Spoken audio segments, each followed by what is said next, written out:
Blackwood house का एक विस्तृत दृश्य, अंधेरे में डूबा हुआ और घने भयावह जंगलों से घिरा हुआ।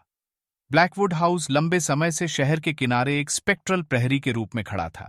एक जगह जिसके बारे में धीमे स्वर में फुसफुसाहट होती थी। द्वेष के लिए इसकी प्रतिष्ठा पौराणिक थी। मुख्य पात्र सारा को अपने पारिवारिक वकील से एक अशुभ पत्र मिलता है, जिसकी पृष्ठभूमि में घर का एक भयावह चित्र है। सारा को अपने पारिवारिक वकील से एक परेशान करने वाला पत्र मिला, जिसमें उसे अपनी विरासत ब्लैकवुड हाउस के बारे में बताया गया था। उसके वकील ने उसे घर के काले इतिहास के बारे में चेतावनी दी। सारा की कार ऊंचे ऊंचे रास्ते के किनारे पर खड़ी थी और कुछ ही दूरी पर ब्लैकवुड हाउस दिख रहा था। जैसे जैसे सारा घर के पास पहुंची, भय की भावना और प्रबल हो गई। ऊंचा नीचा रास्ता उसे उस भव्य हवेली की ओर ले गया, जो एक मूक प्रहरी के रूप में खड़ी थी। सारा भव्य प्रवेश कक्ष में खड़ी है, जिसके ऊपर एक टिमटिमाता झूमर और दीवारों पर भयानक दिखने वाले पूर्वजों के चित्र हैं। सारा ने भव्य प्रवेश कक्ष में प्रवेश किया, जिसका स्वागत टिमटिमाती मोमबत्ती की रोशनी और लंबे समय से मृत पूर्वजों के चित्रों के साथ अस्थिर निगाहों से किया गया। सारा के चेहरे का क्लोजअप उसकी अभिव्यक्ति भय से भरी हुई थी, क्योंकि वह अंधेरे गलियारों से गूंजती भूतियां फुसफुसाहट सुन रही थी। रात के अंधेरे में सारा ने हवेली के भूल भुलैया गलियारों से फुसफुसाहटें सुनी, जिससे उसकी रीढ़ में सिहरन दौड़ गई।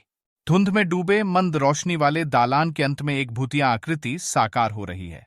उसकी आंखों के सामने एक पीली अलौकिक आकृति उभर आई। वह उसकी ओर सरक गया।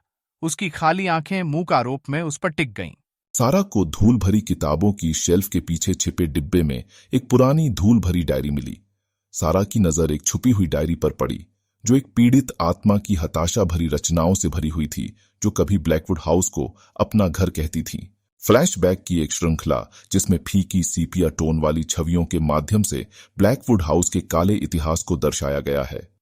सारा ने घर के इतिहास में गहराई से खोजबीन की और विश्वासघात, पागलपन और भीषण मौतों की कहानियों को उजागर किया, जिन्होंने हवेली की विरासत को कलंकित किया था। द्वेषपूर्ण सत्ता एक घुमड़ती काली धुंध के रूप में प्रकट हो रही है, जो सारा के ऊपर अशुभ रूप से मंडरा रही है। दुष्ट इकाई मजबूत हो गई। सारा को हिंसक प्रेतात्माओं और भयावह फुसफुसाहटों से पीड़ा देने लगी, जो भुतहा घर में गूंजती थीं। टूटे हुए दर्पण में सारा का प्रतिबिंब, उसका चेहरा भय से विकृत हो गया और वह पागलपन की ओर बढ़ रही थी। सारा का विवेक नष्ट हो गया, क्योंकि वह भयावह दृश्यों और निरंतर भूत प्रेत से घिरी हुई थी, जिसने उसे पागलपन के कगार पर छोड़ दिया था। सारा घर के डरावने तहखाने में टिमटिमाती मोमबत्तियों और प्राचीन अवशेषों से घिरी हुई दुष्ट इकाई का सामना कर रही है। एक चरम संघर्ष में सारा ने उस दुष्ट इकाई का सामना किया, जो उसकी पीड़ा के पीछे की सच्चाई को उजागर करने और ब्लैकवुड हाउस को त्रस्त करने वाले अंधेरे को समाप्त करने के लिए दृढ़ थी। सारा भोर में ब्लैकवुड हाउस से दूर जा रही थी। सूरज की रोशनी की पहली किरणें धुंध को चीर रही थीं। जैसे ही सुबह की पहली किरण फूटी, सारा ब्लैकवुड हाउस से बाहर निकली, जो अपने कष्टदायक अनुभव से हमेशा के लिए बदल गई थी, दुनिया के साथ साझा करने के लिए एक डरावनी कहानी के साथ।